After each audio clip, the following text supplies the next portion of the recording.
Não sabeis que os injustos não herdarão o reino de Deus? Não vos enganeis, nem impuros, nem idólatras, nem adúlteros, nem efeminados, nem sodomitas, nem ladrões, nem avarentos, nem bêbados, nem maldizentes, nem roubadores herdarão o reino de Deus.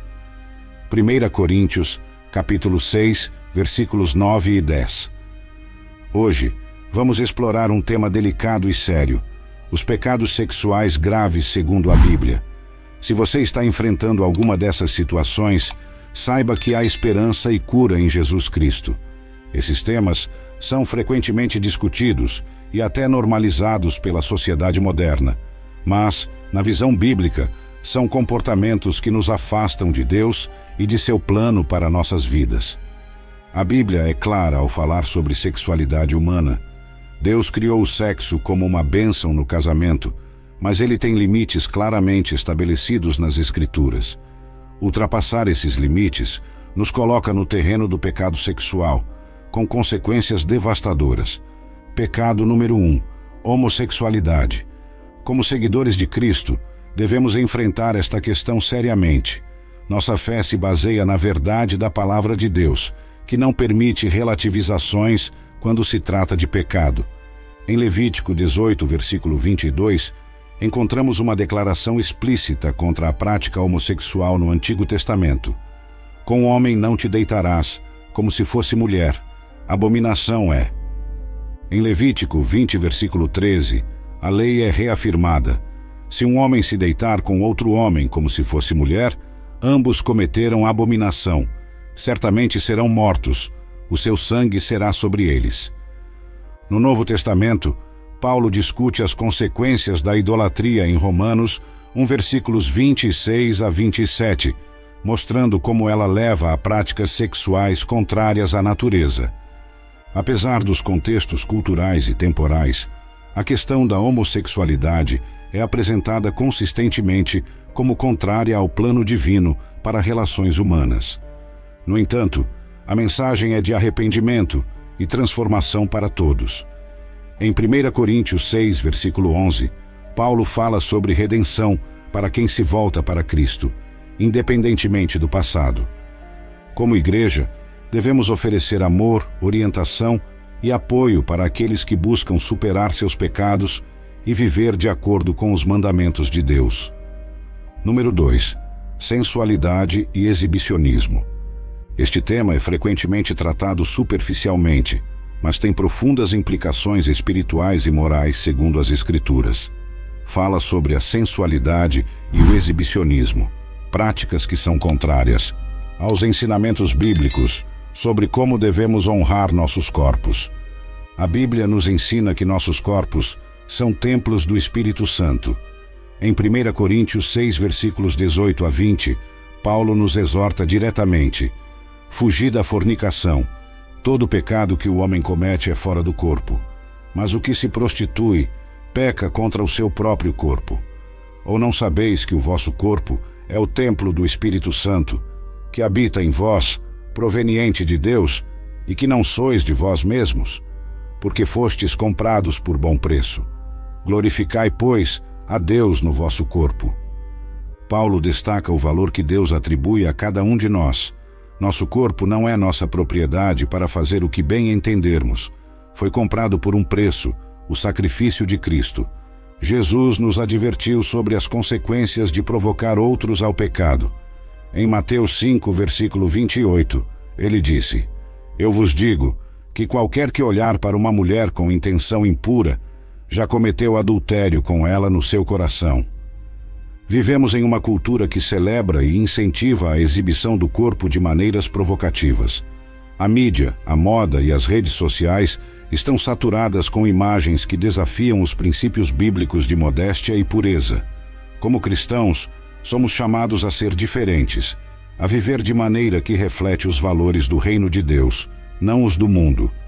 O exibicionismo e a sensualidade não apenas distorcem a imagem que Deus tem para a sexualidade humana, mas também diminuem o valor intrínseco das pessoas, reduzindo-as a objetos de desejo. Isso é radicalmente oposto ao ensinamento bíblico, que vê cada pessoa como uma criação valiosa de Deus, digna de respeito e amor. Portanto, irmãos e irmãs, que possamos considerar como estamos apresentando nossos corpos ao mundo, que nosso vestir e nosso comportar sejam um reflexo da santidade e da pureza a que Deus nos chamou.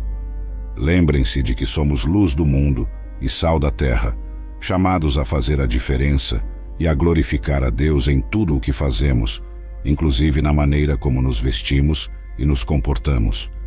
Que estejamos sempre atentos e conscientes de que, através de nossas escolhas, podemos liderar pelo exemplo, mostrando ao mundo a beleza e a dignidade de uma vida vivida segundo os padrões divinos. Que possamos, dia após dia, escolher vestir-nos e agir de maneira que honre a Deus e inspire outros a buscarem a pureza em todas as áreas de suas vidas. Amém. Número 3. Adultério. Este não é um assunto fácil de discutir, mas é necessário, pois as consequências deste pecado são profundamente destrutivas, tanto espiritual quanto emocionalmente. As Sagradas Escrituras nos oferecem orientações claras e diretas sobre este tema, e é nosso dever como cristãos entender e seguir esses ensinamentos. Em Provérbios 6, versículo 32, somos confrontados com a severidade deste ato. O que comete adultério não tem juízo. Quem assim procede destrói a si mesmo.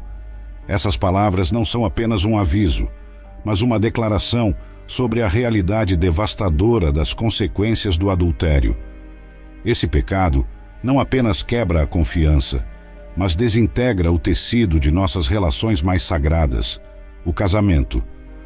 Jesus, em seu ministério, reforçou e expandiu essa compreensão do adultério, levando a discussão para além do ato físico. Em Mateus 5, versículos 27 a 28, ele nos ensina: ouvistes que foi dito, não cometerás adultério. Eu, porém, vos digo, qualquer que olhar para uma mulher com intenção impura no coração, já cometeu adultério com ela. Com essas palavras, Jesus eleva o padrão. Não se trata apenas de evitar um ato físico de infidelidade, trata-se de cultivar um coração puro e um compromisso inabalável com o cônjuge. Este ensinamento de Jesus nos mostra que o adultério começa muito antes do ato físico. Ele inicia no coração e na mente. Isso nos chama a uma reflexão profunda sobre como estamos nutrindo nossos pensamentos e emoções. Estamos cultivando a fidelidade e o amor em nossos casamentos? Ou estamos permitindo que fantasias e desejos desordenados tomem espaço em nossos corações? O chamado de Cristo é um chamado à integridade e à fidelidade completa, não apenas em nossos atos, mas em nossos pensamentos e intenções mais íntimas. Ele deseja que nossos casamentos sejam reflexos do compromisso e do amor sacrificial que ele tem pela Igreja, conforme descrito em Efésios 5, versículo 25. Maridos, amai vossas esposas, assim como Cristo amou a Igreja e entregou-se por ela. Portanto, irmãos e irmãs, que possamos levar a sério o mandamento contra o adultério, reconhecendo-o não apenas como uma proibição contra uma ação, mas como um convite para cultivar um relacionamento profundo e amoroso com nosso cônjuge. Que nossas famílias sejam lugares de segurança, amor e fidelidade, onde cada membro sinta o reflexo do amor de Cristo. Que Deus nos ajude a sermos fiéis em todas as áreas de nossa vida, protegendo nossos corações e nossos casamentos contra as tentações que possam surgir. E que, ao enfrentarmos desafios e tentações, busquemos sempre a sabedoria e a força que somente podem vir dele. Amém. Número 4. Fornicação. Este termo, que muitas vezes pode parecer um tanto arcaico, refere-se simplesmente ao envolvimento em relações sexuais antes ou fora do matrimônio. Vamos entender o que a Bíblia diz sobre isso e por que é tão importante para nós, como seguidores de Cristo, levarmos esse ensinamento a sério. Em 1 Coríntios 7, versículo 2, Paulo nos oferece um conselho direto e prático. Mas, por causa da prostituição, cada um tenha a sua própria esposa, e cada uma tenha o seu próprio marido. Este versículo faz parte de um contexto maior, onde Paulo discute a importância da pureza sexual dentro da comunidade cristã. Ele estava respondendo a uma realidade onde a imoralidade sexual era comum, e ele reitera a necessidade de cada crente viver de uma maneira que honre a Deus com o seu corpo. O plano de Deus para a sexualidade humana é belo e sagrado. Desde o início, em Gênesis, vemos que o sexo foi criado por Deus como uma forma de expressão de amor e união entre um homem e uma mulher dentro do casamento. É um presente dado por Deus para fortalecer o vínculo matrimonial e para a procriação. No entanto, quando o sexo é praticado fora desses limites sagrados, ele deixa de ser uma bênção para se tornar um meio de desonra ao plano divino e ao próprio corpo, que é o templo do Espírito Santo. Em Hebreus 13, versículo 4, somos lembrados de que o leito conjugal deve ser conservado puro, pois Deus julgará os adúlteros e todos os sexualmente imorais. Essa é uma advertência clara de que Deus leva a pureza sexual muito a sério e espera que seus seguidores também a levem. A fornicação, então, não é apenas um ato físico, mas um pecado contra o próprio Deus, que criou a sexualidade para ser vivida de maneira santa e pura. Vivemos em uma era onde a tentação sexual está mais acessível do que nunca, seja através da mídia, da internet ou das interações sociais desinibidas. O desafio de manter a pureza sexual é grande. No entanto, como cristãos, somos chamados a ser luz em meio às trevas. Isso significa escolher um caminho diferente, um caminho que honra a Deus e respeita seu plano para nossas vidas. Para aqueles que lutam com esse pecado, quero lembrar que há esperança e redenção disponíveis em Jesus Cristo. A graça de Deus é suficiente para cobrir todos os pecados, inclusive a fornicação. Através do arrependimento sincero e da busca pela santidade, podemos restaurar nossa relação com Deus e viver uma vida que seja verdadeiramente abençoada. Número 5. Masturbação. Este é um assunto que gera muitas dúvidas e debates, mas é nosso dever olhar para as Escrituras para buscar orientação e entender como Deus deseja que vivamos em pureza e santidade, inclusive em relação à nossa sexualidade. Em 1 Tessalonicenses 4, versículos 13 e 4, o apóstolo Paulo nos dá uma orientação clara. Pois esta é a vontade de Deus, a vossa santificação, que vos abstenhais da prostituição, que cada um de vós saiba possuir o seu próprio vaso em santificação e honra. Embora a masturbação não seja mencionada especificamente, o princípio de controlar o próprio corpo de maneira santificada e honrosa é extremamente relevante para esse debate. A masturbação frequentemente é vista como uma prática solitária que pode levar ao uso egoísta do corpo. Como cristãos, somos chamados a dedicar nossos corpos a Deus e ao serviço do reino, tratando-os como templos do Espírito Santo, conforme Paulo escreve em 1 Coríntios 6, versículos 19 e 20. Ou não sabeis que o vosso corpo é templo do Espírito Santo, que habita em vós, proveniente de Deus, e que não sois de vós mesmos? Porque fostes comprados por preço. Glorificai, pois, a Deus no vosso corpo. A prática da masturbação pode desafiar esse chamado à santificação por várias razões.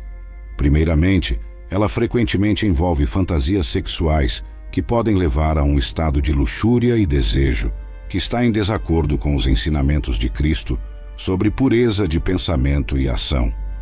Jesus nos adverte em Mateus 5, versículo 28, que até mesmo olhar para alguém com desejo já é cometer adultério no coração. Além disso, a masturbação pode criar um ciclo de dependência que isola o indivíduo, focando suas energias e desejos em satisfação pessoal, em vez de fomentar relacionamentos saudáveis e santificados, tanto com Deus quanto com os outros. Isso pode ser especialmente problemático quando impede a formação de relacionamentos conjugais que Deus planejou para serem fontes de amor, suporte mútuo e crescimento espiritual. É importante lembrar, contudo, que nosso Deus é um Deus de graça e misericórdia. Se alguém luta com esse ou qualquer outro pecado, a graça de Deus está disponível para trazer perdão e cura. João nos lembra em 1 João Um versículo 9 que, se confessarmos os nossos pecados, Ele é fiel e justo para nos perdoar os pecados e nos purificar de toda injustiça. Portanto, irmãos e irmãs, que possamos buscar viver de maneira que glorifique a Deus com nossos corpos, mantendo nossos pensamentos e ações puros, conforme nos é instruído pelas Sagradas Escrituras. Que enfrentemos esses desafios não com julgamento ou vergonha, mas com um coração voltado para a cura, o amor e a redenção, que só podem ser encontrados em Cristo Jesus. Amém. Número 6. Prostituição. Em 1 Coríntios 6, versículos 15 e 16, o apóstolo Paulo nos oferece uma perspectiva contundente e esclarecedora sobre este tema. Não sabeis que os vossos corpos são membros de Cristo?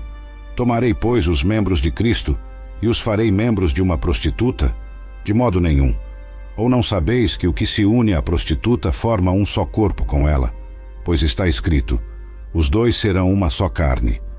Paulo aqui destaca que unir nosso corpo, que é um membro de Cristo, a uma prostituta, é uma grave desonra ao sagrado compromisso que temos com nosso Senhor. A prostituição é condenada nas Escrituras não apenas por ser um pecado sexual, mas também por desonrar o próprio corpo, que, conforme Paulo insiste, deve ser um templo do Espírito Santo. Além disso, a prostituição muitas vezes envolve exploração e abuso, aspectos diametralmente opostos ao mandamento cristão de respeitar e amar o próximo como a nós mesmos. Este pecado é frequentemente retratado na Bíblia como um símbolo de infidelidade espiritual. Os profetas do Antigo Testamento, como Oséias e Jeremias, frequentemente usam a imagem da prostituição para descrever o afastamento de Israel de Deus, ilustrando como a infidelidade espiritual e física são vistas aos olhos de Deus. Em Oséias, por exemplo, o próprio profeta é instruído a casar-se com uma prostituta para simbolizar a relação de Deus com Israel, que apesar de infiel, ainda é objeto do amor redentor de Deus.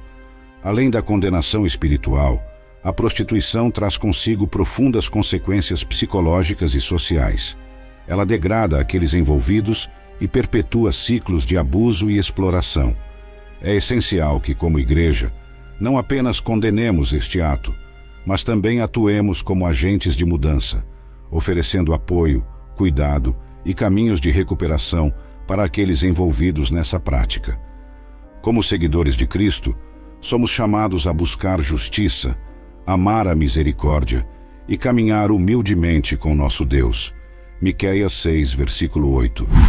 Isso significa trabalhar ativamente para erradicar as condições que levam à prostituição, como a pobreza, a falta de educação e a desigualdade, enquanto oferecemos misericórdia e caminhos de restauração àqueles que foram capturados por este ciclo de pecado e sofrimento.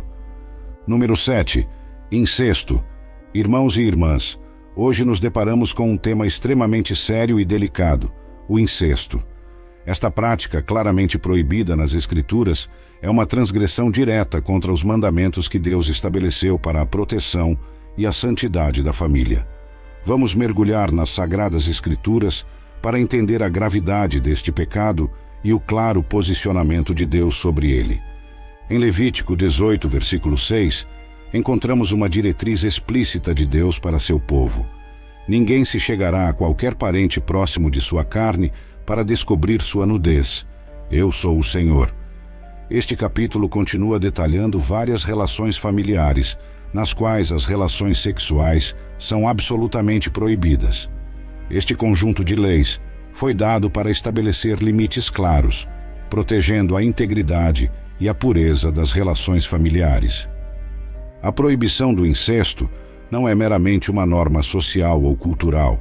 Ela tem profundas raízes em princípios éticos e espirituais. Deus criou a família como a primeira instituição social, destinada a ser um refúgio de segurança, amor e formação moral.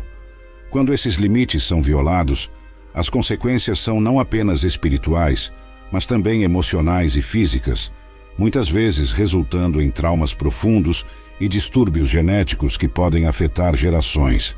Além disso, O incesto é frequentemente associado ao abuso de poder e à violação da confiança, elementos que corroem os alicerces sobre os quais as relações familiares saudáveis são construídas. A Bíblia nos chama a respeitar e honrar nossos parentes, protegendo a pureza das nossas interações com eles.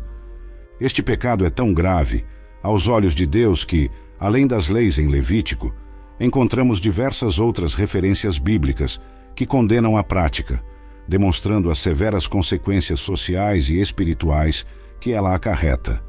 Por exemplo, as histórias de Amnon e Tamar e a de Ló e suas filhas nos mostram as dolorosas realidades e o caos que o incesto pode causar nas famílias. Como seguidores de Cristo, somos chamados a viver vidas de santidade, respeitando os planos divinos para todas as nossas relações. Devemos ser exemplos de conduta reta, promovendo um ambiente familiar que reflita o amor, o respeito e a pureza que Deus deseja. Se alguém entre nós estiver lutando com feridas causadas por tais transgressões, é essencial buscar ajuda e cura. A igreja deve ser um espaço seguro, onde o perdão e a restauração são possíveis através do poder curativo de Cristo. E para aqueles que possam ter cometido tais atos, o arrependimento sincero e a busca por redenção são passos necessários no caminho para a restauração completa. Portanto, irmãos e irmãs, que nosso compromisso seja com a preservação da santidade em nossas famílias, que possamos proteger nossos lares das práticas que desonram a Deus e destroem os fundamentos familiares, que o Senhor nos ajude a sermos guardiões da fé e do amor em todas as nossas relações. Amém. Irmãos e irmãs, ao refletirmos sobre os diversos pecados que abordamos, desde a fornicação até o incesto, é essencial que reconheçamos uma verdade fundamental. Todos esses comportamentos nos distanciam de Deus e da plenitude de vida que Ele deseja para nós. No entanto, a mensagem do Evangelho traz não apenas advertência, mas também esperança profunda e transformadora. Jesus Cristo, nosso Senhor e Salvador, veio a este mundo precisamente porque somos falhos, pecadores e incapazes de nos reconciliarmos com Deus por nossos próprios méritos. Ele viveu a vida que não poderíamos viver, morreu a morte que merecíamos morrer e ressuscitou ao terceiro dia, provando que nem mesmo a morte poderia detê-lo. Através de sua morte e ressurreição, Jesus oferece perdão, limpeza e uma nova vida a todos que se arrependem e creem nele. Esse chamado ao arrependimento é um convite para abandonarmos os caminhos que nos afastam de Deus e abraçarmos uma vida de santidade. Em 1 João, 1 versículo 9, somos lembrados de que, se confessarmos os nossos pecados, Ele é fiel e justo para nos perdoar os pecados e nos purificar de toda injustiça. Esta é uma promessa poderosa que nos assegura que, não importa o quão grave seja o pecado, o perdão está disponível através de Cristo. Viver uma vida em Cristo não significa simplesmente evitar o pecado, mas também buscar ativamente uma vida que reflita seu amor, sua graça e sua verdade. Em Romanos 12, versículos 1 e 2, Paulo nos exorta: Rogo-vos, pois, irmãos, pela compaixão de Deus, que apresenteis os vossos corpos como sacrifício vivo, santo e agradável a Deus, que é o vosso culto racional. E não vos conformeis com este mundo, mas transformai-vos pela renovação do vosso entendimento, para que experimenteis qual seja a boa, agradável e perfeita vontade de Deus. Este é o cerne da nossa fé. Não somos chamados a conformar-nos com os padrões deste mundo, mas a ser transformados pela renovação de nossa mente. Isso significa aprender a pensar, agir e viver de maneiras que glorifiquem a Deus e reflitam o caráter de Cristo. Com a ajuda do Espírito Santo, o suporte da nossa comunidade de fé e um compromisso com a Palavra de Deus, podemos crescer em santidade e testemunhar o poder transformador do Evangelho em nossas vidas. Portanto, irmãos e irmãs, encorajo cada um de vocês a buscar essa transformação. Deixem de lado as práticas antigas que desonram a Deus e abracem a nova vida que Ele oferece. Juntos, como corpo de Cristo, podemos apoiar uns aos outros nessa jornada, celebrando cada passo de vitória sobre o pecado e cada momento de crescimento na graça. Essa abordagem ao pecado e à redenção é central para a mensagem cristã e permeia as várias formas pelas quais somos chamados a viver segundo os padrões divinos.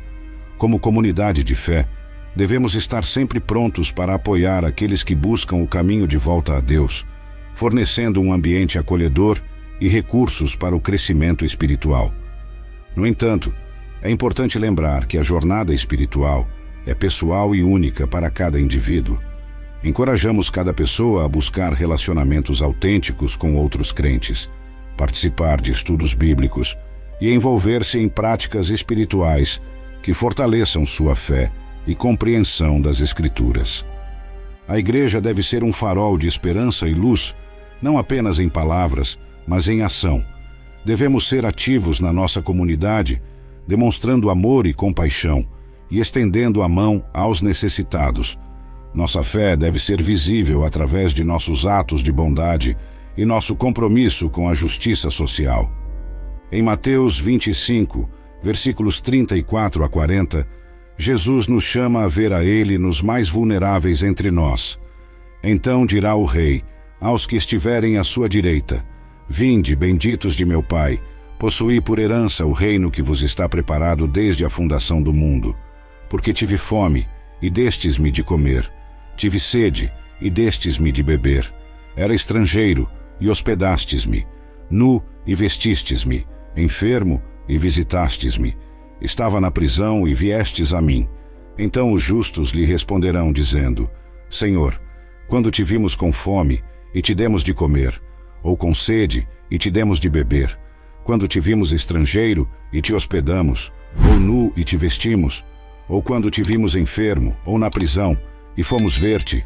E o rei, respondendo, dirá-lhes: Em verdade vos digo que quando o fizestes a um destes meus pequeninos irmãos, a mim o fizestes. Este é um chamado poderoso, para vivermos não só internamente transformados pela fé, mas também para expressarmos essa fé de maneira concreta e tangível no mundo ao nosso redor. A verdadeira fé se manifesta em ações que refletem o amor e a misericórdia de Cristo. Concluímos então, irmãos e irmãs, com um lembrete de que estamos todos em uma jornada contínua de crescimento e descoberta. Que cada um de nós possa se esforçar para viver de acordo com os altos chamados de nossa fé, buscando sempre aproximar-nos mais de Deus e ser instrumentos de sua paz e graça no mundo. Que a graça e a paz de nosso Senhor Jesus Cristo estejam com todos vocês, enquanto caminhamos juntos nesta jornada de fé, esperança e amor. Amém.